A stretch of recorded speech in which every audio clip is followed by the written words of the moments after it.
The bullet missed Bruno Catelli's head by 3 inches. 3 inches between a mafia kingpin and a corpse. Anita Davila had never meant to be a part of this world, yet here she was, leaning across the table, whispering in perfect Sicilian, "Your wife sold you out, they're in position." Gianna Catelli didn't hear a word. She was still absorbed in her phone, plotting a death that only Anita knew was coming. Chaos erupted. Glass shattered. Screams tore through Al Venti.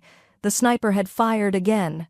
Anita pressed herself against Bruno's side, heart hammering, trying to disappear, trying to survive. He didn't flinch. Not yet. His eyes, cold and sharp as a blade, met hers. And in that second, something shifted, a fragile thread of trust forming in the middle of bullets, betrayal, and blood. This night would change everything. Hello, friends. Before we dive in, drop your city in the comments, let's connect. I'll like to see how far this story goes. And when we're done, rate this story from 0 to 10. Now, let's begin. Table 7 sat in the corner beneath the arched window, half shadowed by golden light. The man wore a black suit that fit like armor, his posture rigid, his jaw tight. Bruno Catelli. She didn't need to know his name to recognize what he was: power, control, danger distilled into flesh and bone. Beside him sat his wife. Gianna Catelli was the kind of beautiful that felt calculated: sharp cheekbones, crimson lips, a diamond necklace that caught the light every time she shifted, which she did often, her irritation crackling in the air like static. Anita had served them twice. Bruno barely spoke. Gianna barely looked at her. They didn't look at each other much either. Anita cleared their appetizer plates, refilled the wine, and disappeared back into the noise of the dining room. Her shift ended in 40 minutes. She just needed to survive 40 more minutes. Then she walked into the bathroom. The space was empty, except for the faint sound of running water and the low murmur of a voice coming from the last stall. Anita froze, her hand still on the door. "He'll be near the window. When I give the signal, take the shot. Head only. No mistakes." The voice was calm. Clinical. Cold. "Gianna." Anita's breath caught in her throat. "If anyone interferes, especially that waitress, kill her too. We can't afford witnesses." The world tilted. Anita's pulse hammered in her ears, drowning out everything except the thunder of her own heartbeat. She couldn't move. Couldn't think. Her legs felt welded to the tile floor. "Run." The word screamed through her mind, but her body refused to obey. The toilet flushed. Footsteps approached. Anita shoved herself into motion, stumbling out of the bathroom and into the hallway, her vision blurred at the edges. Her hands trembled as she pressed them against the wall, trying to breathe, trying to think. She could leave, walk out the back door. Pretend she'd heard nothing. But she had heard it. And Gianna had already marked her for death, which meant running wouldn't save her. Anita's gaze drifted back toward the dining room, toward table 7, toward the man who didn't know his wife had just sentenced him to die. "This isn't your problem. You don't owe him anything." But the image of her father's casket flashed through her mind the way no one had warned him either, the way silence had killed him just as efficiently as the bullet. Anita closed her eyes. Then she walked. Her legs felt like water. Her hands shook as she lifted the wine bottle from the service station. She crossed the dining room, every step deliberate, every breath shallow. Bruno didn't look up when she approached. Gianna glanced at her phone, fingers moving across the screen. Anita leaned down, angling the bottle toward Bruno's glass. And then she whispered, low and fast, in the language she'd sworn never to speak again. "Tu moglie ti vignu. Sono in posizione." "Your wife sold you out. They're in position." Bruno's head snapped toward her, his eyes locking onto hers with the force of a gunshot, dark, burning. Disbelieving. For one suspended second, the world held its breath. Then the window exploded. Glass shattered inward in a glittering spray of chaos. The sharp crack of a rifle shot split the air. Screams erupted from every corner of the restaurant. Bruno moved. He grabbed Anita's wrist and yanked her down as another bullet punched through the space where his head had been. The table flipped. Wine and glass and shattered ceramic crashed to the floor. Gunfire erupted inside the restaurant now, bodyguards drawing weapons, civilians diving for cover, chaos swallowing everything. Bruno dragged Anita behind the overturned table, his body covering hers, his breath hot against her ear. "Stay down." She couldn't respond, couldn't breathe.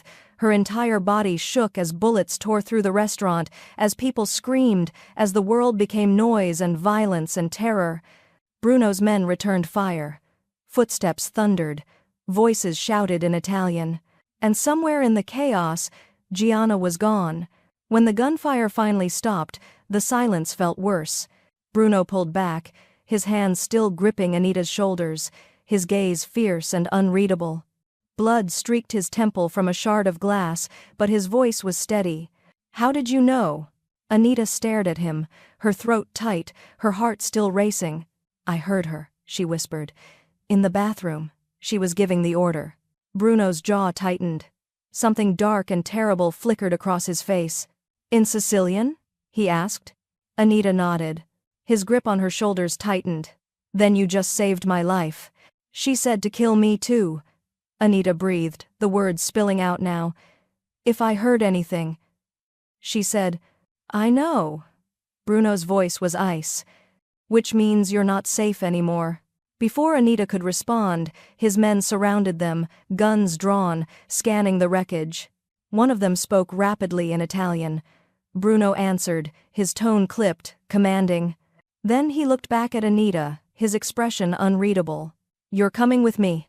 Anita opened her mouth to argue, but the words died when she saw Gianna standing across the street, half hidden in shadow, her phone pressed to her ear, and her eyes locked on Anita's face.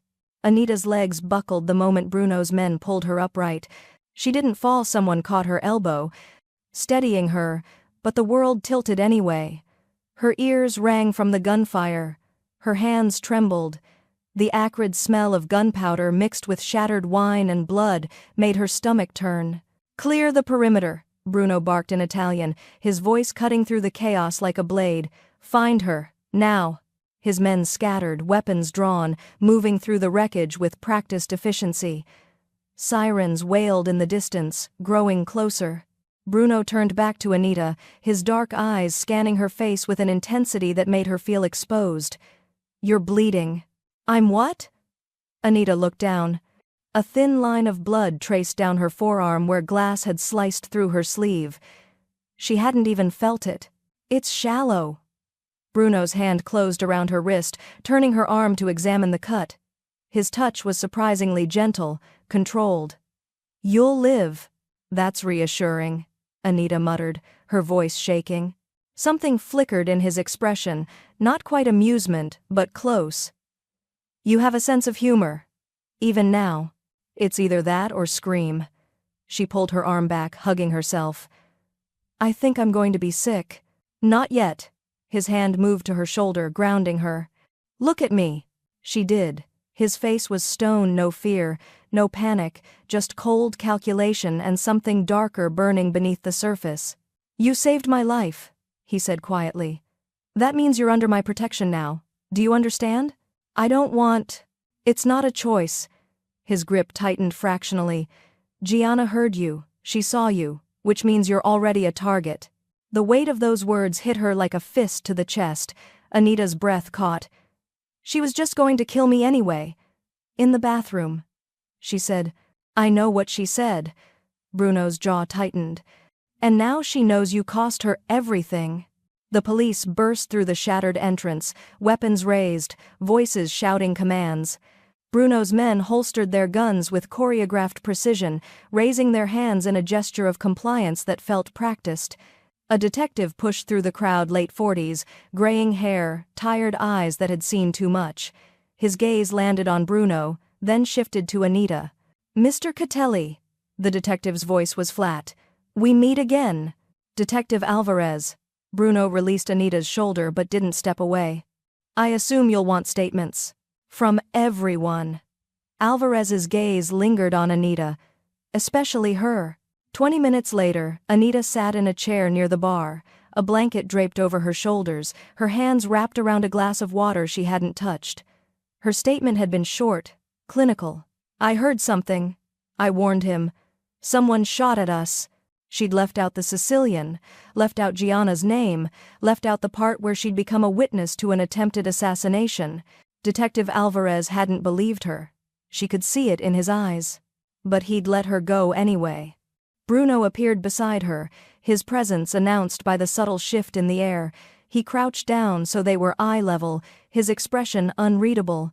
"You lied to the police," he said. "It wasn't a question. I told them what they needed to know." Anita met his gaze. "The rest won't help anyone." "Smart." He reached into his jacket and pulled out a phone, sleek, black, unmarked. "Take this. I have a phone. Not one that can't be traced." He pressed it into her hand. "My number is already programmed. If anything happens, anything at all, you call me." Immediately. Anita stared at the phone. It felt heavier than it should. "You think she'll come after me?" "I know she will." Bruno stood, his shadow falling over her. "Which is why you're not going home tonight." "Excuse me? Your apartment isn't safe. I'm moving you into protective custody." "You can't just—" Anita pushed to her feet, the blanket sliding off her shoulders. "I have a life, a job, classes. I can't just disappear because—" "You can. And you will." His voice was steel. "Unless you'd prefer to take your chances with Gianna's people." Anita opened her mouth to argue, but the words died when she saw his expression. There was no negotiation there. No room for debate. Only certainty. "Fine," she said finally, her voice tight. "But I'm not some damsel you get to order around. I speak when I want. I argue when I disagree. And if you try to lock me in a room somewhere, I will find a way out." For the first time that night, Bruno's mouth curved barely. Just a ghost of a smile. "I don't doubt it." "Good." Anita crossed her arms. "Then we understand each other. Perfectly." One of Bruno's men approached, murmuring something in Italian too low for Anita to catch. Bruno's expression darkened. He nodded once, then turned back to her. "We're leaving, now." "What happened?" "Gianna's phone is off. Her car is gone." His gaze locked onto hers. "She's in the wind." A chill crawled down Anita's spine. Bruno gestured toward the exit. "Come." Anita followed, her legs still unsteady, her mind racing. Outside, the street was chaos, police cars, news vans, flashing lights. Civilians crowded the sidewalk, phones raised, recording everything. A black SUV idled at the curb, its windows tinted, its engine running. Bruno opened the door and waited. Anita hesitated, glancing back at the restaurant, at her life, at normalcy, at everything that had shattered in the span of 10 minutes. Then she climbed inside. The door shut with a heavy thunk. The world outside became muffled, distant. Bruno slid in beside her. The driver pulled away from the curb, merging into traffic with practiced ease. Anita stared out the window, watching the city blur past. Her reflection stared back at her, pale, wide-eyed, shell-shocked. "You spoke Sicilian," Bruno said quietly. Anita didn't look at him. "I grew up in Palermo. But you don't speak it anymore." "No." "Why?" She was silent for a long moment. "Because it reminds me of things I'd rather forget." Bruno didn't press. He simply nodded, his gaze steady. "And yet you spoke it tonight. For me." "I spoke it because someone needed to." Anita finally turned to face him. "Don't make it more than it was." "It was everything." His voice was low, intense. "You didn't know me, you owed me nothing, and you still risked your life. I didn't think—" "Exactly. You didn't think. You just acted." Something shifted in his expression. "That kind of instinct is rare." Anita's throat tightened. "I'm not brave. I'm terrified. Bravery and fear aren't opposites." Bruno leaned back, his gaze never leaving hers. "They're partners." The SUV turned onto a side street. Anita glanced out the window, then froze. The driver's phone lit up on the dashboard. A notification flashed across the screen. "Unknown number. We know where you live." Beneath the text was a photo. Anita's apartment building. Her window, taken from across the street, her blood turned to ice. Bruno saw it the same moment she did. His expression went lethal. "Accelerate," he told the driver in Italian. Then, to Anita, "They've already been to your home." "How?" Her voice cracked. "How did they find me so fast?" "Gianna has resources, and she's desperate." Bruno pulled out his own phone, typing rapidly. "You're not going back there, ever. My things are already gone, or will be soon." He met her gaze, his eyes hard. "You're with me now, until this is over." Anita's new phone buzzed in her hand. She looked down. One message. Unknown number. "You should have stayed quiet, Anita. Now you die too." Beneath the text, a photo of her, taken tonight, through the restaurant window. The timestamp read 8:47 p.m. 11 minutes before she'd warned Bruno. Gianna had been planning to kill her all along. The penthouse occupied the top 3 floors of a building Anita couldn't afford to look at, let alone enter. Floor-to-ceiling windows overlooked the city, the lights bleeding into the night sky like scattered stars. The furniture was dark leather and polished wood, minimal and severe. Everything felt cold, controlled like the man who lived here. Anita stood in the center of the living room, still clutching the burner phone, her mind replaying the photo on loop. 11 minutes before she'd warned him. Gianna had marked her for death before Anita had even made a choice. "You're shaking." Bruno appeared beside her with a glass of amber liquid. "Whiskey," from the smell of it. "I'm fine." "You're in shock." He pressed the glass into her hand. "Drink."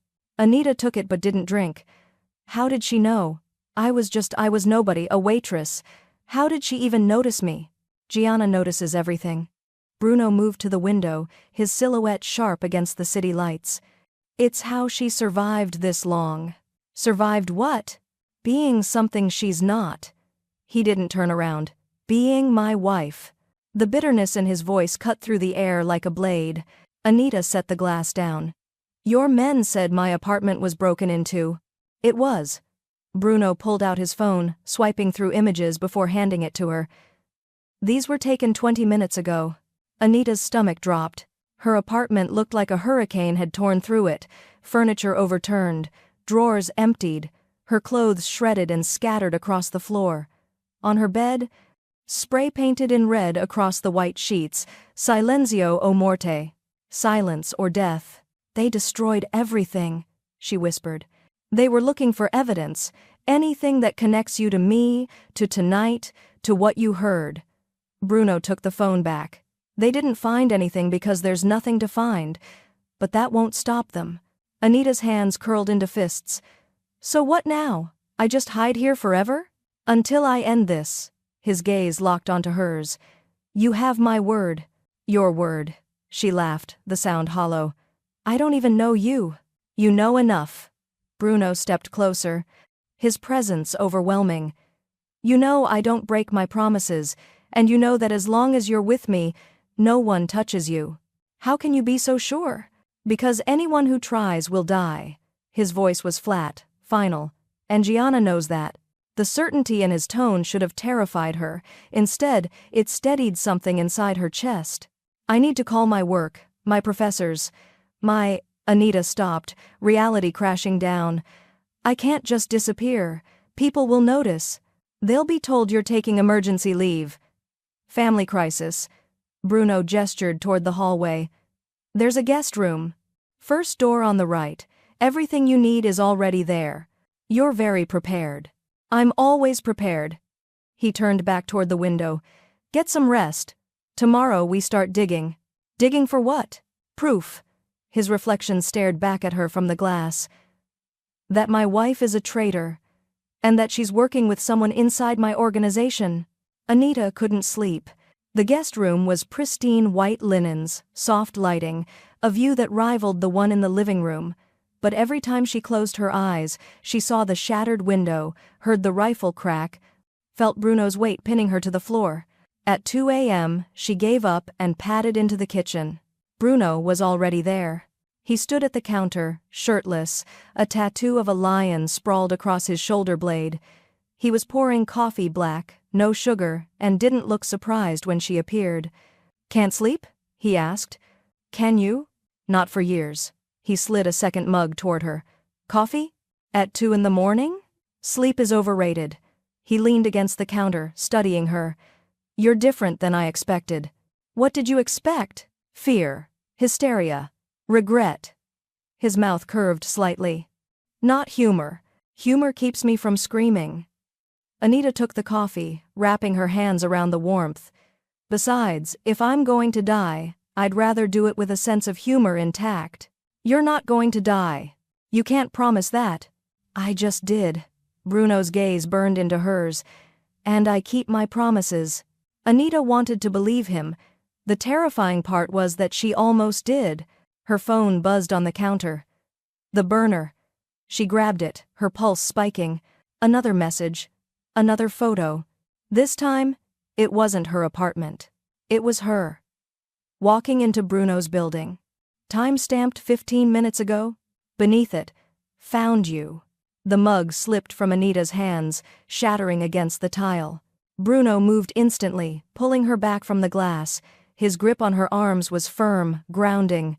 "They're bluffing. They're outside your building, Bruno." Her voice cracked. "They know where I am. This building has 24-hour security. Facial recognition. Armed guards." His jaw tightened. "No one gets in without me knowing." "Then how did they—" The lights went out.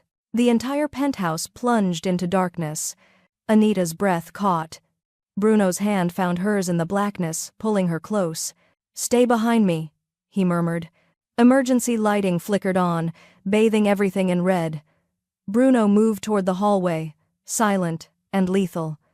Anita followed, her heart hammering. A sound. Soft. Metallic. The elevator? Someone was coming up. Bruno drew a gun from somewhere. Anita hadn't even seen him carrying it. He positioned himself between her and the elevator doors, his body a wall. The elevator dinged. The doors slid open. A figure stepped out, backlit by red emergency lights. Not Gianna. A man. Tall. Broad-shouldered. Familiar. Bruno's entire body went rigid. "Lorenzo," he said, his voice flat. Lorenzo Vitali smiled. "Ciao, fratello. We need to talk." He stepped forward, and Anita's blood turned to ice. Because clutched in his hand was a phone open to a text thread. With Gianna. Lorenzo's gaze slid past Bruno, landing on Anita. His smile widened. "So this is the girl who ruined everything?" He tilted his head. "Gianna wants her dead. But I think we can make a deal." Bruno raised his gun. "Get out, now! Or what? You'll shoot your best friend?" Lorenzo's voice was mocking. "We both know you won't. You've never had the stomach for it." Anita's hand tightened on Bruno's arm. She could feel the tension coiling through him, the war raging beneath his skin. Lorenzo took another step forward. "She's not worth it, Bruno. Give her to me and this all ends. You keep your empire. Gianna disappears. Everyone wins." Bruno's finger moved to the trigger. "Everyone," Lorenzo said softly, "except her." Bruno didn't lower the gun. "You have 10 seconds to tell me why I shouldn't put a bullet in your head, Lorenzo." Lorenzo's smile never wavered. "Because you want to know the truth first. You always do." "The truth about what?" "About Gianna. About the child." Lorenzo's gaze flicked to Anita, then back. "About how long I've been fucking your wife." The words hung in the air like poison. Bruno's jaw tightened, but his hand remained steady. "Get out. Not until you hear me." Lorenzo raised his hands in mock surrender. "I'm not here to fight you, Bruno. I'm here to make you an offer. One that keeps everyone alive. Everyone except Anita. She's collateral damage." Lorenzo shrugged. "Nothing personal. She heard too much. Gianna can't let her live. Gianna doesn't make that decision." Bruno's voice was ice. "I do."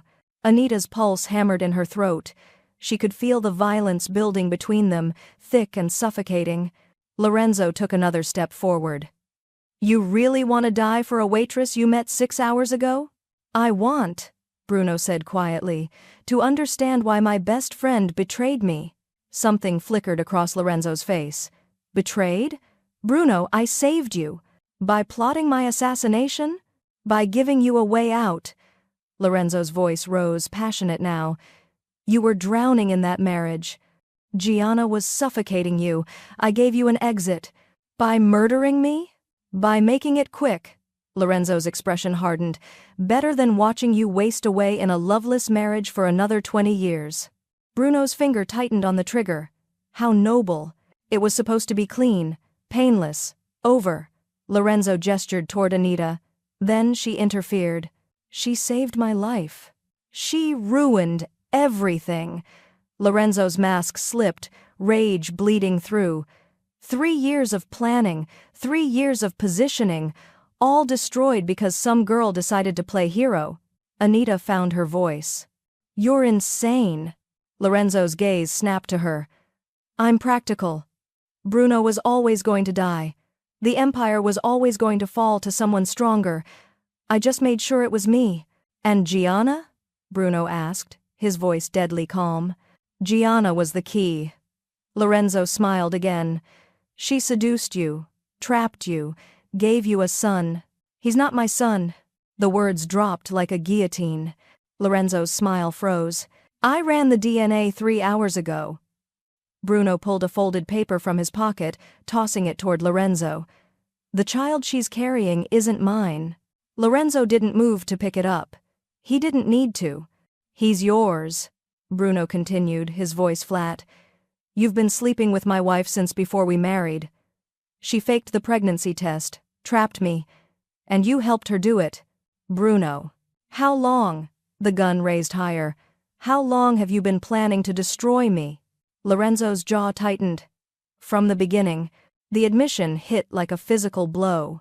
Anita watched Bruno's expression shatter and rebuild in the span of a heartbeat, rage, betrayal, grief, all compressed into lethal focus.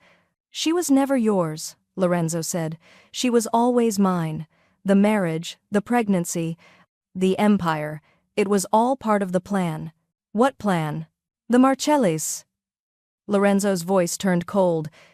Gianna is Salvatore Marcelli's daughter. She infiltrated your life, your organization, your bed, and when you died, I would have taken control. Merged the families, ended the war. Bruno's hand trembled, not from fear, from fury barely contained. You were my brother, he said quietly. I was your executioner. Lorenzo stepped forward. And I still am. Give me the girl, walk away, let this end. No. Then you're both dead. Not tonight. Bruno's voice was a promise. Get out. Now. Before I forget we were ever friends. Lorenzo studied him for a long moment. Then he smiled, cold, bitter, final. You're going to regret this, Bruno. He turned and walked back toward the elevator. The doors slid shut. The moment he was gone, Bruno's hand dropped. The gun clattered to the floor. Anita moved without thinking, crossing the space between them. Bruno, don't. His voice cracked. Don't touch me right now. But she did anyway. Her hand found his arm, grounding him. He flinched, then stilled, his entire body rigid. 3 years, he whispered. She lied to me for 3 years. I know. The child isn't mine. The marriage was a lie. My best friend. His voice broke. He was planning to kill me the entire time. Anita's chest tightened. She'd seen him cold, controlled, lethal. But this was raw, human, shattered. You're not alone, she said quietly. Bruno's gaze snapped to hers. You don't know me. I know enough. She held his gaze. I know you're still standing. I know you didn't shoot him when you had the chance. And I know you're not going to let them win. Something shifted in his expression. You sound very certain. I am. Anita's mouth curved slightly. Because if you give up now, I'll have risked my life for nothing, and that would really annoy me. A ghost of a smile touched his lips. Can't have that. No. You really can't. For a moment, they just stood there, the space between them charged with something Anita couldn't name. Then Bruno's phone buzzed. He pulled it out, his expression hardening as he read the screen. What is it? Anita asked. DNA results. Official. He looked up, his eyes burning. Confirmed. The child is Lorenzo's. Anita's stomach twisted. What are you going to do? End this. Bruno's voice was steel. All of it. He moved toward his office, pulling files, opening drawers, assembling evidence with surgical precision. Anita followed. What do you need? Proof. Documentation. Everything. He spread papers across the desk, bank records, photos, text threads. Gianna's been funneling money to the Marcellis for 2 years. Lorenzo's been feeding them intel. Every move I made, they knew. How did you miss it? Because I trusted them. His jaw tightened. I won't make that mistake again. Anita leaned over the desk, scanning the documents. Her eyes caught on a date. A transaction. Wait. This payment. What about it? It's from 3 years ago. Before you married her. Anita pulled the paper closer. She was working with them before she even met you. Bruno went very still. Show me. She pointed. This account. Salvatore Marcelli. He paid her $50,000 2 weeks before your first date. Bruno's expression turned lethal. It was a setup from the start. She never loved you, Anita said quietly. She was hunting you. Bruno's computer chimed. A video file, sender unknown. He opened it. The screen filled with grainy footage, a warehouse, dimly lit. 2 figures stood in the center. Gianna and Lorenzo. Between them, tied to a chair, was a man Anita didn't recognize. Bruno's face went white. That's Marco, my cousin. On screen, Gianna raised a gun. This is what happens, she said, her voice cold, to people who protect Bruno Catelli. She fired. The video cut to black. A text appeared. You're next. Both of you. Bruno stared at the black screen for 3 seconds that felt like hours. Then he exploded. The desk lamp shattered against the wall. Papers scattered. His fist slammed into the wood, hard enough to split the surface. Anita flinched but didn't move. She'd seen rage before her father's, her uncle's, the kind that burned hot and fast and destroyed everything in its path. This was different. This was cold fire, controlled destruction. Marco was 19, Bruno said, his voice barely above a whisper. He just started university. He wanted to be a doctor. Wanted, past tense. Anita's throat tightened. I'm sorry. Sorry doesn't bring him back. Bruno turned, his eyes hollow. He died because of me. Because he was loyal. Because Gianna wanted to send a message. She's trying to break you.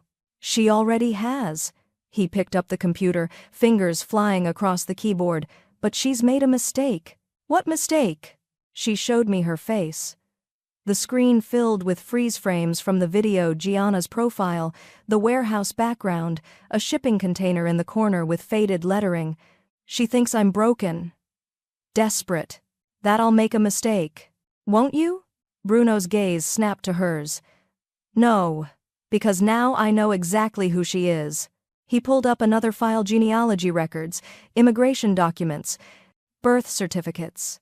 His fingers moved with brutal efficiency, connecting dots Anita couldn't see.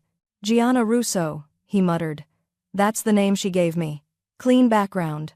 Orphaned at 15. No family, no ties. But Gianna Russo died in 2019. Car accident in Naples. He turned the screen toward her. The real Gianna Russo is buried in Cimitero di Poggioreale. Anita's stomach dropped. Then, who? Gianna Marcelli. Bruno pulled up a photograph, a young woman, maybe 16, standing beside an older man with cold eyes and a cruel mouth. Daughter of Salvatore Marcelli. Head of the Marcelli syndicate, our oldest enemy. The pieces fell into place with sickening clarity. She was a plant, Anita whispered. From the beginning. Trained. Positioned. Sent to infiltrate my life. Bruno's jaw tightened. She seduced me at a charity gala 3 years ago, made herself indispensable, got pregnant, or pretended to, forced my hand into marriage. And you never suspected? Why would I? His voice turned bitter. She was perfect, beautiful, intelligent. She said all the right things, played the role flawlessly. Because it wasn't a role, Anita said quietly. It was a mission. Bruno nodded, his expression hardening. The pregnancy was the final lock. Once I believed the child was mine, I was trapped. Divorce would have meant losing my heir, losing face, losing control. But the child isn't yours. No, it's Lorenzo's. He pulled up more files, hotel receipts, surveillance photos, text messages. They've been together for 4 years, since before she ever met me. Anita scanned the evidence, her mind racing. So the plan was, kill me, marry Lorenzo, claim inheritance through the child, merge the Catelli empire into the Marcelli syndicate. Bruno's voice was ice. End the bloodline, end the war, consolidate power. That's... Anita searched for words. That's terrifyingly efficient. It's brilliant. Bruno's mouth curved without humor. If you'd asked me a week ago, I would have said it was impossible. No one could infiltrate this deeply. No one could fool me for 3 years. But she did. She did. He closed the laptop, his gaze distant, which means Salvatore Marcelli is smarter than I gave him credit for. Anita moved closer, her voice soft. What are you going to do? Expose her. Bruno turned, his eyes burning. Every lie, every betrayal, every murder. I'm going to destroy her the way she tried to destroy me. How? By going public. He pulled out his phone. I'm calling a press conference. Tomorrow morning. I'm releasing everything, the DNA results, the Marcelli connection, the assassination attempt. All of it. She'll deny it. She can't deny DNA. Bruno's smile was sharp, and she can't deny her own voice. He pulled up an audio file, the recording Anita had helped uncover. Gianna's voice, cold and clear. When I give the signal, take the shot. Head only. No mistakes. Anita's pulse quickened. You recorded her. The restaurant has security. Audio and visual. Bruno's gaze locked onto hers. Your warning saved my life, but this recording will end hers. If she doesn't kill us first, she'll try. He stepped closer, his presence overwhelming. Which is why you stay with me. Always. No exceptions. I'm not arguing. Good. His hand lifted, almost touching her face, then dropped. I can't lose anyone else tonight. The vulnerability in his voice hit her like a fist to the chest. You won't, Anita said. You don't know that. I do. She held his gaze. Because I'm not Marco, I'm not Lorenzo, and I'm not running. Something shifted in his expression, surprise maybe, or something deeper. Then his phone buzzed. He glanced down. His entire body went rigid. What? Anita asked. Bruno turned the screen toward her. A news alert. Breaking story. Headline. Mafia boss Bruno Catelli under investigation for domestic violence. Wife fears for her life. Beneath it, a photo of Gianna, tears streaming down her face, being escorted into a police station. She's going public first, Anita whispered. Bruno's expression turned lethal. Then we go to war. The press conference was scheduled for 9 a.m. Gianna's was already airing live at 6. Anita stood in Bruno's living room, watching the broadcast with sick fascination. Gianna sat beside her lawyer, her eyes red, her voice trembling. I'm terrified, Gianna said, dabbing at her tears. Bruno has become increasingly unstable, violent. I fear for my life, and the life of our unborn child. Liar, Bruno muttered beside Anita. On screen, the reporter leaned forward. There are reports of an assassination attempt at a restaurant last night. Can you comment? Bruno staged it. Gianna's voice cracked. He's paranoid, delusional. He's convinced everyone is plotting against him, including me. This is unbelievable, Anita said. It's strategic. Bruno's jaw tightened. She's playing the victim, turning public opinion against me before I can expose her. Mrs. Catelli, the reporter continued, there are also rumors about another woman. Gianna's gaze hardened. You mean his mistress? Anita's stomach dropped. A waitress named Anita Davila. Gianna pulled out a photo. Anita, walking into Bruno's building last night. She's been manipulating him, feeding his paranoia. I believe she's dangerous.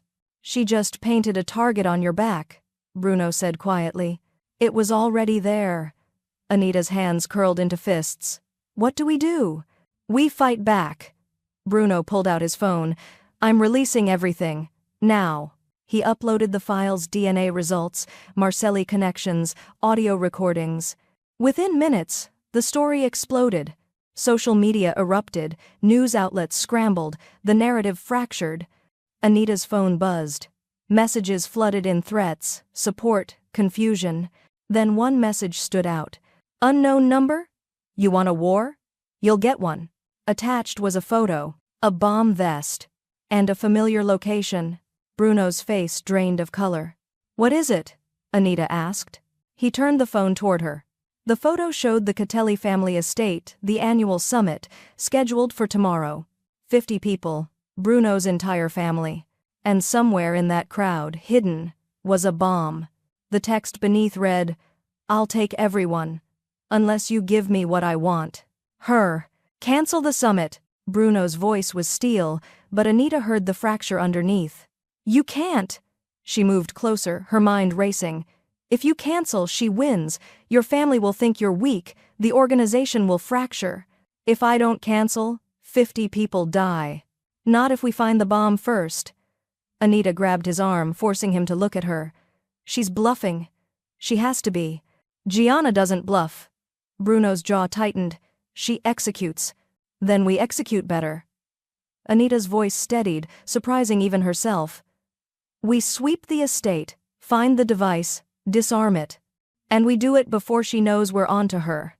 Bruno studied her for a long moment. You should be terrified. I am. She held his gaze. But I'm also really tired of running. Something shifted in his expression, respect, maybe, or recognition. If we do this, he said quietly, you stay visible, by my side, the entire time. Why? Because the moment you're alone, you're dead. His hand closed over hers, still gripping his arm. She wants you isolated, vulnerable. I won't give her that. So I'm bait. You're protected bait. His mouth curved slightly. There's a difference. That's very reassuring. It should be. Bruno pulled out his phone, already dialing. I'm calling my security team. Bomb squad, every resource I have. And if they don't find it in time, then we evacuate. His eyes burned into hers. But we don't let her win. The next 18 hours were chaos. Bruno's estate was a fortress, walls, gates, security checkpoints. But Gianna had been inside those walls for 3 years. She knew every weakness. Bomb-sniffing dogs swept every room. Security teams checked every vehicle. Guests were screened, photographed, searched. Nothing. Anita stood in the main hall, watching the preparations with growing dread. The summit was in 2 hours. Guests were already arriving. We should evacuate, she said for the 3rd time. We can't. Bruno appeared beside her, his presence grounding. If I evacuate without proof, I look paranoid, unstable, exactly what Gianna wants. Better paranoid than dead. I'm aware. His hand found the small of her back, a gesture so natural it took her breath away. But I won't let fear dictate my choices. Not anymore. That's very noble. Anita glanced at him. Also potentially suicidal. Welcome to my world. Despite everything, she almost smiled. A commotion at the entrance pulled their attention. Anita's stomach dropped. Gianna. She swept through the doorway like a queen, flanked by lawyers and bodyguards.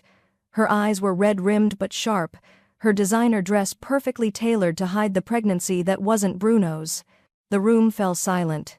Bruno's hand tightened on Anita's back. Stay close. Gianna's gaze found them across the room.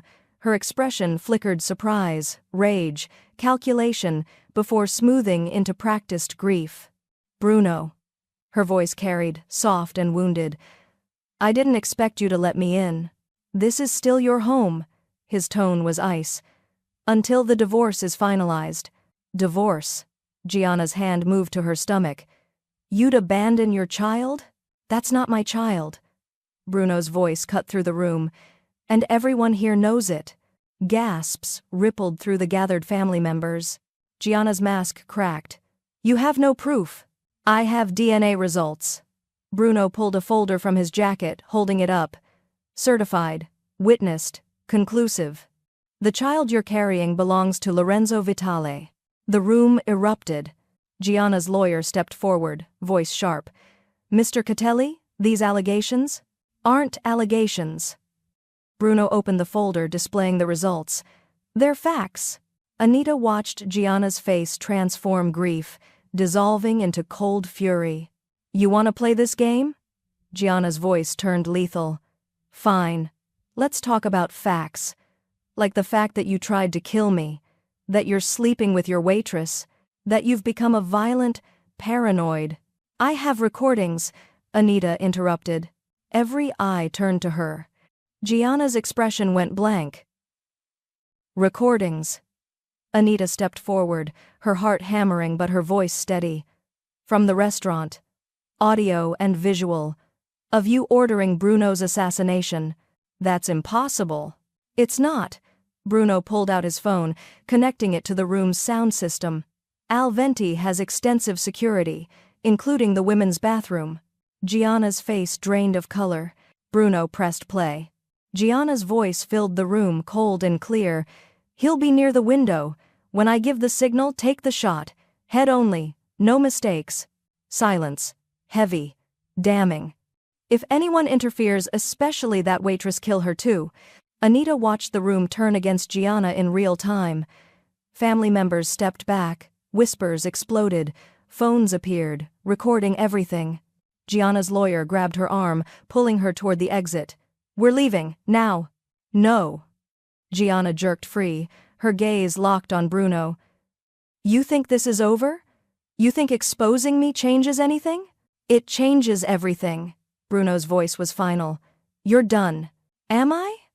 Gianna smiled, and it was the coldest thing Anita had ever seen. "We'll see." She turned and walked out, her bodyguards flanking her.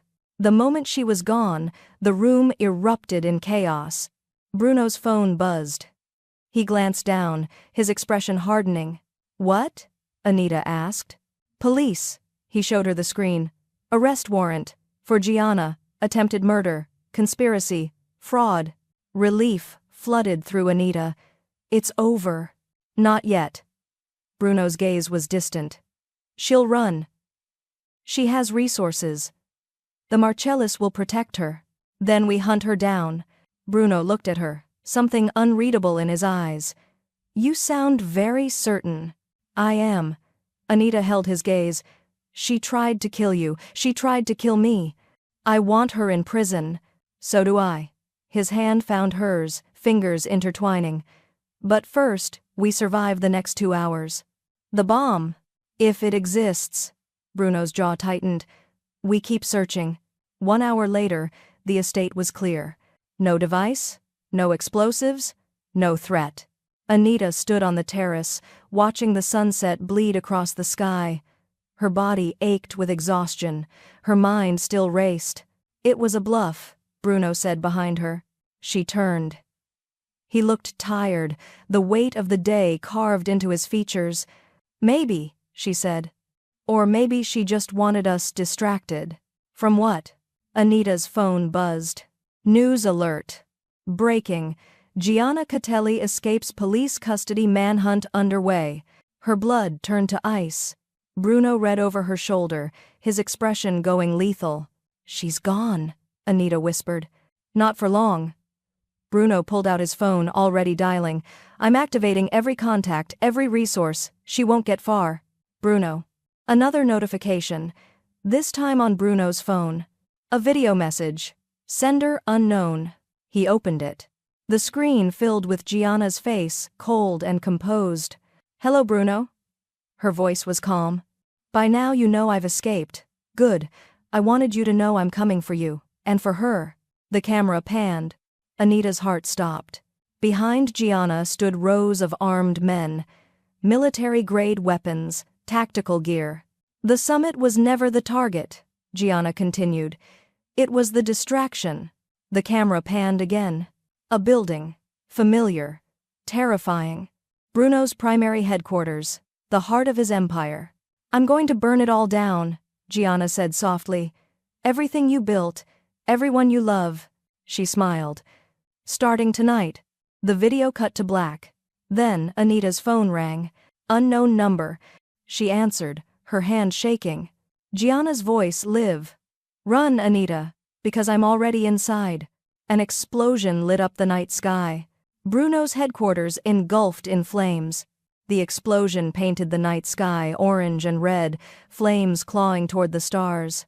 Bruno's headquarters, 4 stories of steel and concrete, collapsed inward like a dying beast. The sound reached them seconds later, a rolling thunder that shook the ground beneath their feet. Anita couldn't breathe, couldn't think, could only stare at the inferno consuming everything Bruno had built. How many people? She whispered. Bruno's face was stone. 20, maybe 30. Oh God. The night shift. His voice cracked. Security. Analysts. People who trusted me to keep them safe. Anita's hand found his arm. He didn't pull away. Around them, chaos erupted, family members screaming, security teams mobilizing, sirens wailing in the distance. But Bruno stood frozen, watching his empire burn. This is my fault, he said quietly. No, it's hers. I underestimated her. His jaw tightened. I thought exposing her would end it. Instead, I backed her into a corner. Made her desperate. You did what you had to do. And now people are dead because of it. Bruno turned to her, his eyes hollow. You should leave. Get as far from me as possible. Before she kills you too. No. Anita. I said no. She stepped closer, her voice fierce. I'm not running. Not from her. She'll come for you. Let her. Anita's hands curled into fists. I'm done being afraid. Something shifted in Bruno's expression, surprise, admiration, something deeper. You're insane. Probably. She almost smiled. But I'm your kind of insane. His hand lifted, cupping her face with unexpected gentleness. I can't lose you. You won't. She leaned into his touch. Because we're ending this. Tonight. How? By giving her what she wants. Anita's gaze burned into his. Me. The plan was suicide. Bruno said so 3 times in the car ride to the summit location, an abandoned warehouse on the waterfront, the same location from the video of Marco's murder. She'll kill you the moment you walk in, he said.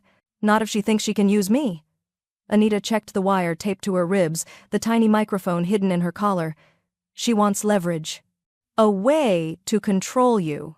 She already has leverage. She destroyed my headquarters. That was a tantrum. Anita met his gaze in the rearview mirror. This is personal. She wants to break you, and the only way to do that is through me. Bruno's hands tightened on the steering wheel. I don't like this. You don't have to like it. You just have to trust me. I do. His voice was raw. That's what terrifies me. The warehouse loomed ahead, dark and skeletal against the night sky. No lights, no movement, just silence and shadows. Bruno parked 2 blocks away. His men, 12 of them, armed and lethal, spread out, surrounding the building from every angle. You have 10 minutes, Bruno said, pulling Anita aside. If anything goes wrong, if she so much as looks at you the wrong way, we storm in. And if she has hostages? His expression darkened. Then we pray. Anita nodded, her pulse hammering. Bruno's hand found hers, squeezing once. Come back to me, he said quietly. I will, she squeezed back. I promise. Then she walked toward the warehouse alone. The door hung open, creaking in the wind. Inside, darkness swallowed everything. Anita's footsteps echoed against concrete as she moved deeper, her eyes adjusting to the dim light filtering through broken windows. I knew you'd come. Gianna's voice drifted from the shadows. Anita stopped, her heart racing. Where are you? Close. A light flickered on a single bulb swaying from the ceiling, illuminating the center of the warehouse. Gianna stood beneath it, Lorenzo beside her, both armed, both smiling. You're braver than I thought, Gianna said. Or stupider. Probably both. Anita forced her voice steady. You wanted me. Here I am. And Bruno? Outside. Waiting. Good. Gianna's smile widened. That's exactly where I want him. Close enough to watch, too far to save you. Lorenzo stepped forward, his gun raised. On your knees. Anita didn't move. Why? So you can execute me like you did Marco? Marco was a message. Lorenzo's voice was cold. You're a statement. About what? About what happens when you interfere with plans 3 years in the making. Gianna moved closer, her eyes burning. You cost me everything, Anita. My position, my security, my future. Your future was built on lies. So is everyone's. Gianna laughed, the sound hollow. Bruno thinks he's noble, honorable, but he's just another man with blood on his hands. At least he doesn't murder his own family. Gianna's expression turned lethal. You know nothing about family. I know you faked a pregnancy to trap a man you never loved. Anita's voice rose. I know you sold him out to his enemies. I know you murdered his cousin to send a message. And I know, Gianna said softly, that killing you will destroy him completely. She raised her gun. Anita's body tensed, every muscle screaming to run, but she held her ground. Do it, she said quietly. Pull the trigger. Prove you're exactly what Bruno says you are. Gianna hesitated. Just for a second. It was enough. The warehouse exploded with motion. Bruno's men burst through every entrance, doors, windows, skylights. Gunfire erupted. Lorenzo returned fire, diving for cover. Gianna spun, her gun tracking targets. Bruno appeared at Anita's side, grabbing her and pulling her down as bullets tore through the air above them. Are you hurt? His hands moved over her, checking for injuries. I'm fine. She grabbed his face, forcing him to look at her. I'm fine. Relief flooded his expression. Then rage. He stood, his gun raised, scanning for Gianna. She was gone. Lorenzo fought like a cornered animal, vicious, desperate, lethal. He took down 2 of Bruno's men before Bruno's bullet caught him in the shoulder. Lorenzo fell, gasping. Bruno crossed the distance in 3 strides, his gun pressed to Lorenzo's temple. Where is she? His voice was death. Lorenzo laughed, blood bubbling at his lips. You really think she'd stay? She's smarter than that. Where? Gone. Lorenzo coughed. But not far. She has one more surprise for you. Fratello. What surprise? Lorenzo's smile was terrible. The summit. It was never about the headquarters. The Renzos. Bruno's face went white. What did you do? Ask yourself, Lorenzo whispered. Where all your family is right now. All in one place. All unguarded. Horror crashed through Anita. The estate. Lorenzo nodded. Gianna planted the bomb days ago, hidden, waiting, set to detonate, at... He glanced at his watch. Midnight. Anita checked her phone. 11:47 p.m. 13 minutes. Bruno grabbed Lorenzo by the collar. Where is it? I don't know. Lorenzo's voice was fading. Only Gianna knows. And she's not answering her phone. Bruno released him, already running. Anita followed, her legs burning. They burst outside. Bruno's phone was already pressed to his ear. Evacuate the estate, now. Everyone out. This is not a drill. He hung up, his face carved from stone. We won't make it in time, Anita said. We have to. They climbed into the car. Bruno floored the accelerator, the engine screaming. The estate was 20 minutes away. They had 12. Anita's phone buzzed. A message. From Gianna. Tell Bruno I'm sorry, but some empires need to burn. Attached. A photo. A bomb vest. Strapped to one of Bruno's men. Inside the estate's main hall. Where 50 people were still gathered. Bruno drove like a man possessed. The speedometer climbed past 90, then 100. The city blurred into streaks of light. Anita braced herself against the dashboard, her phone clutched in white-knuckled hands. Which guard? Bruno's voice was ice. Anita zoomed in on the photo. I can't tell, the angle's wrong, but he's wearing your family crest. One of yours. They're all mine. Bruno's jaw tightened. Which means Gianna got to someone. Turned them. Or forced them. Anita's mind raced. A bomb vest has a remote trigger. She's watching. Waiting. For what? For you. Anita met his gaze. She wants you to see it. To know you failed. Bruno's hands tightened on the wheel. His phone rang his head of security. Everyone's evacuating, the man reported, voice tight. But we can't find Matteo. He's not responding. Matteo. Bruno's face went white. 22 years old. Just promoted last month. That's your bomber, Anita said quietly. Bruno cursed in Italian, vicious and raw. He punched the phone, connecting to the estate's security system. The main hall appeared on screen chaos, people streaming toward exits, and in the center, frozen in place, stood Matteo. The vest was clearly visible now. Wires, charges, a blinking red light. Matteo's face was terrified. He's not a traitor, Anita whispered. He's a hostage. Bruno's expression turned lethal. She's forcing him to stand there. She has leverage. His family? Bruno nodded, his voice hollow. Wife. Baby daughter. Anita's stomach turned. Where are they? I don't know. Bruno was already dialing. But I will. The car screeched into the estate's driveway. Armed guards surrounded them immediately. Status! Bruno barked. Main hall is clear except for Matteo. He won't move.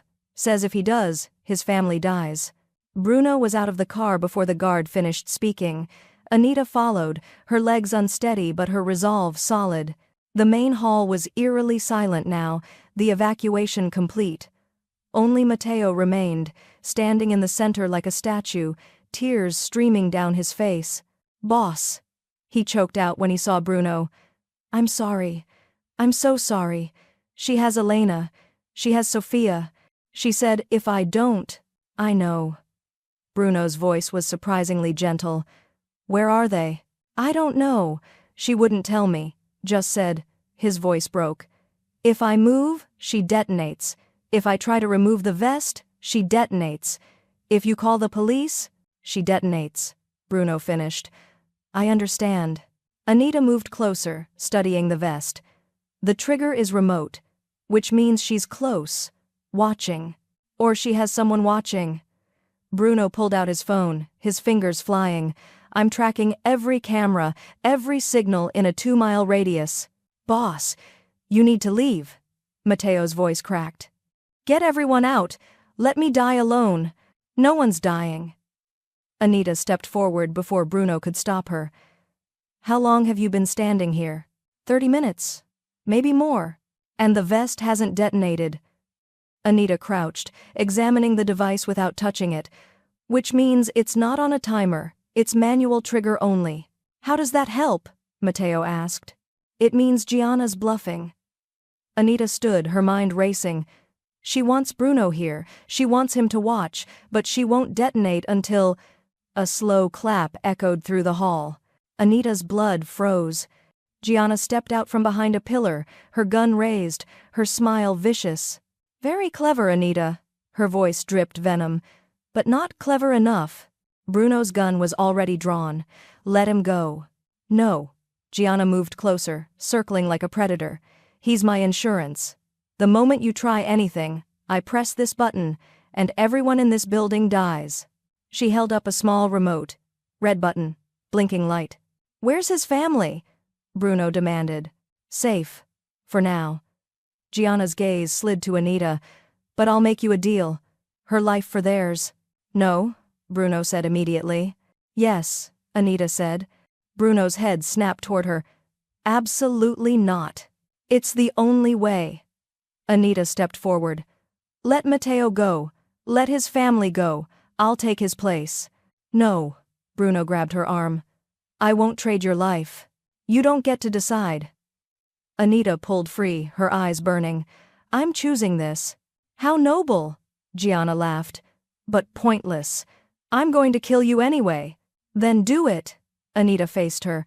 But let them go first. Gianna studied her for a long moment. Then she smiled. Fine. She pulled out her phone, typed something. His family is being released. You have my word. Your word means nothing, Bruno snarled. Then I guess you'll find out, Gianna gestured to Matteo. Remove the vest. Slowly. Matteo's hands shook as he reached for the straps. Anita watched, her pulse thundering. If Gianna pressed that button now, the vest fell away. Matteo stumbled back, gasping. Run, Bruno ordered. Matteo ran. Gianna's smile widened. Now you. Anita moved toward the vest. Bruno grabbed her hand, his grip desperate. Don't do this, he whispered. I have to. She squeezed his hand. Trust me. Anita, trust me. She pulled free and knelt beside the vest. That's when she saw it. The second device. Hidden beneath the pillar where Gianna had been standing.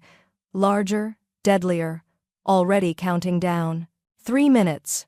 Anita's eyes locked on Gianna's. You were never going to let anyone leave. Gianna's smile turned cold. No, I wasn't. She pressed the button. Nothing happened. Gianna's expression flickered. She pressed it again. And again.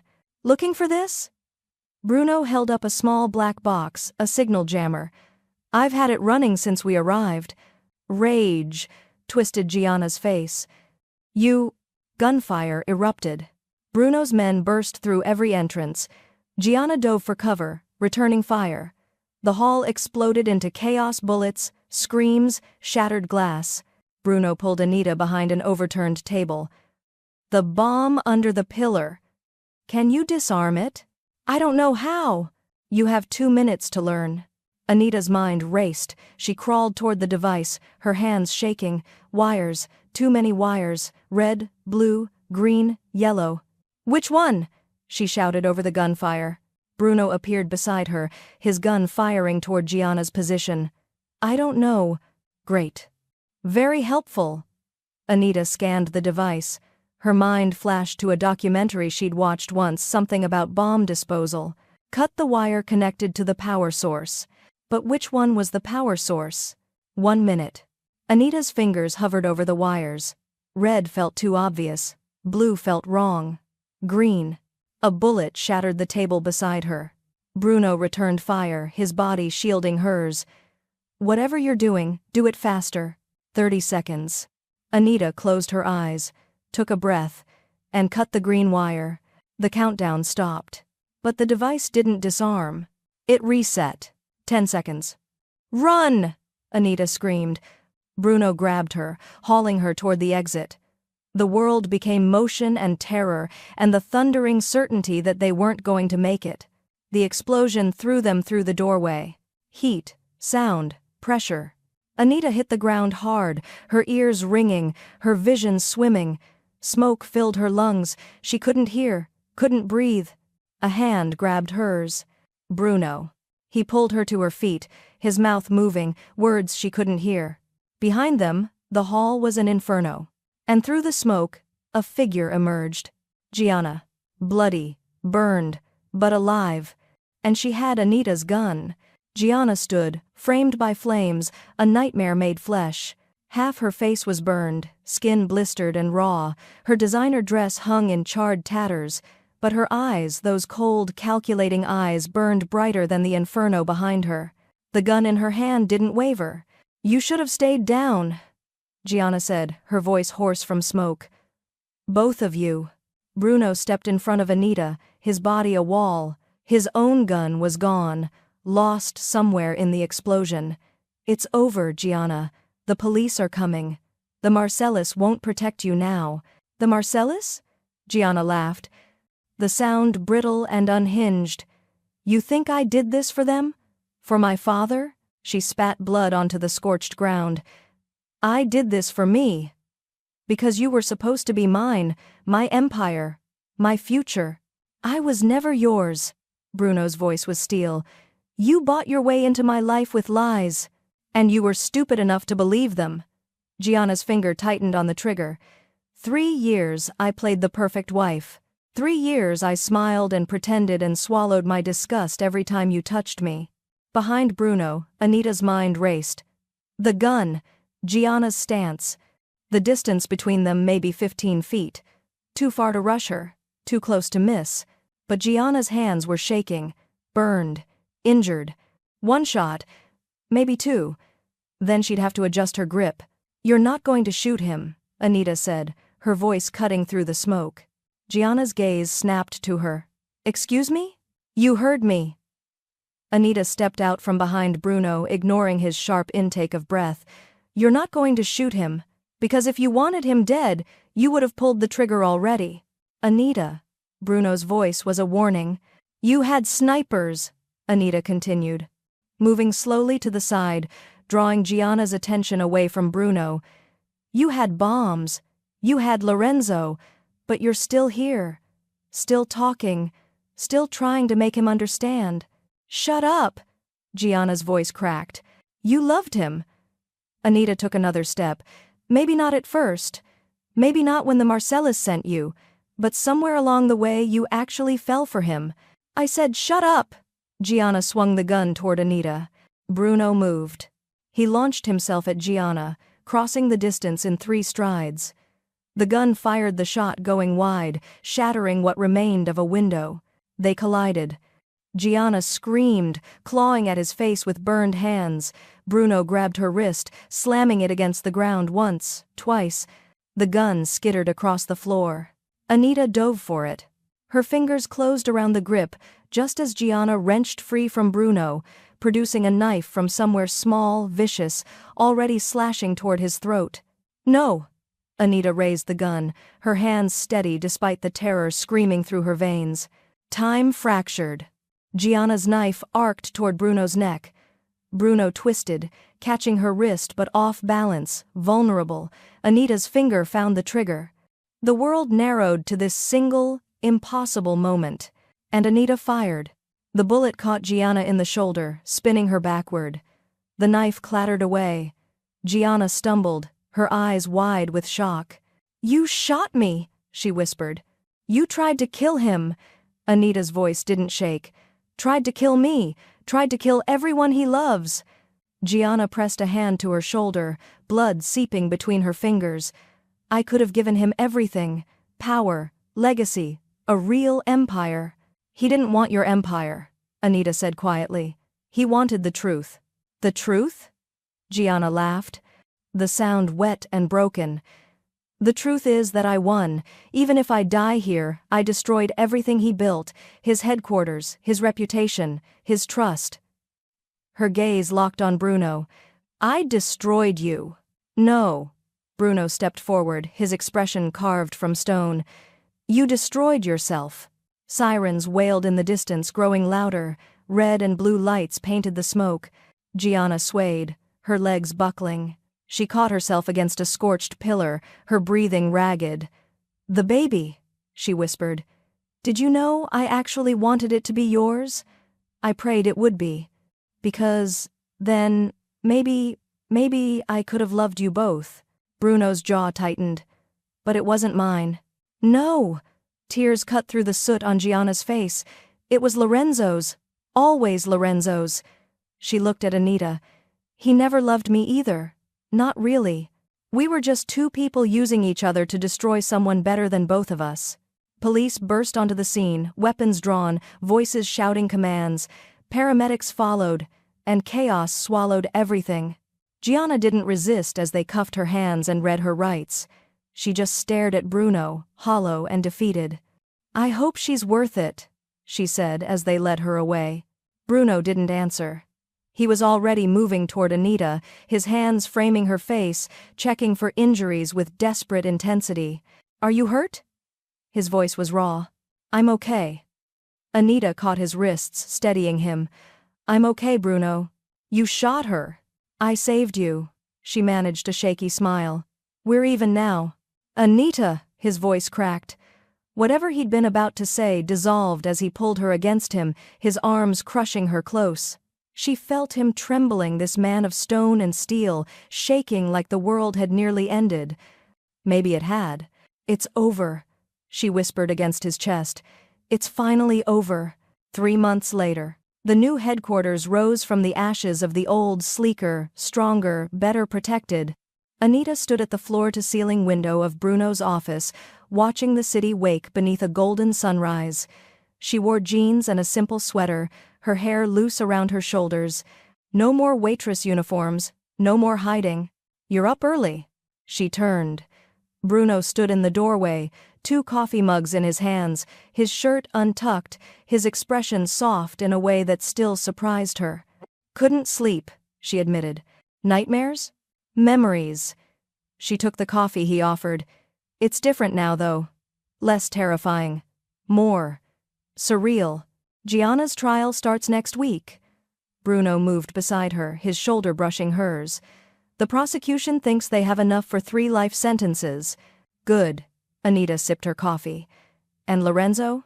"Died in custody. Heart attack." Bruno's tone was carefully neutral. "Or so they're saying." Anita glanced at him. "You don't believe them?" "I think," Bruno said slowly, "that Salvatore Marcelli doesn't like loose ends. And Lorenzo knew too much. So he's just gone. Like it was all a bad dream." "Not a dream." Bruno's hand found hers, fingers intertwining. "A nightmare.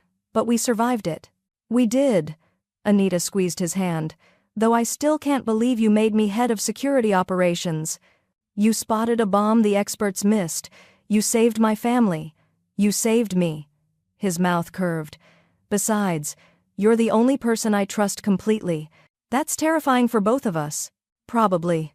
He pulled her closer, his free hand lifting to cup her face. "Stay with me." "I am staying with you. I literally live here now. I don't mean just in this building." His dark eyes burned into hers. "I mean in my life, in whatever comes next, in everything." Anita's breath caught. "Bruno, the night you whispered in Sicilian saved my life," he said quietly, echoing the words she'd heard him say a dozen times since that terrible night. "But every day since then, you've given me something I thought I'd lost forever." "What's that?" "A reason to build something that isn't just about survival." He pressed his forehead to hers. "Stay, please." Anita closed her eyes, feeling the weight and wonder of what he was offering. A life, a future, a choice that was wholly, completely hers. "Okay," she whispered. "Okay?" "Yes." She opened her eyes, finding him watching her with an intensity that still made her pulse race. "I'm staying, but I have conditions." "Name them." "No more keeping me in the dark to protect me. We face things together." "Done. And I get to renovate the kitchen. That espresso machine is from the dark ages." "Absolutely not." He stopped when he saw her expression. "Fine. But I'm picking the tile." "Deal." She smiled, real and warm. "Also, I want a dog. A dog. A big one. Something intimidating. To match the aesthetic." Bruno laughed, actually laughed, the sound rich and genuine. "You're going to turn my life upside down." "Too late." Anita rose on her toes, pressing a soft kiss to his jaw. "I already have." His arms tightened around her, and for a long moment they just stood there, wrapped in sunrise and silence and the hard-won peace of survival. "Thank you," Bruno murmured against her hair. "For what?" "For speaking Sicilian that night. For being brave when you should have run. For staying when anyone else would have left." He pulled back just enough to meet her gaze. "For choosing me." "Well," Anita said, her smile turning playful, "you're not that bad, once you get past the murderous wife and exploding buildings." High praise. "Don't let it go to your head." But she kissed him anyway, slow and sweet and full of promise. Outside, the city stretched endlessly, full of danger and possibility, and 1,000 futures waiting to be written. Anita Davila had whispered in Sicilian and changed 2 lives forever. And the life they built afterward? It belonged to both of them.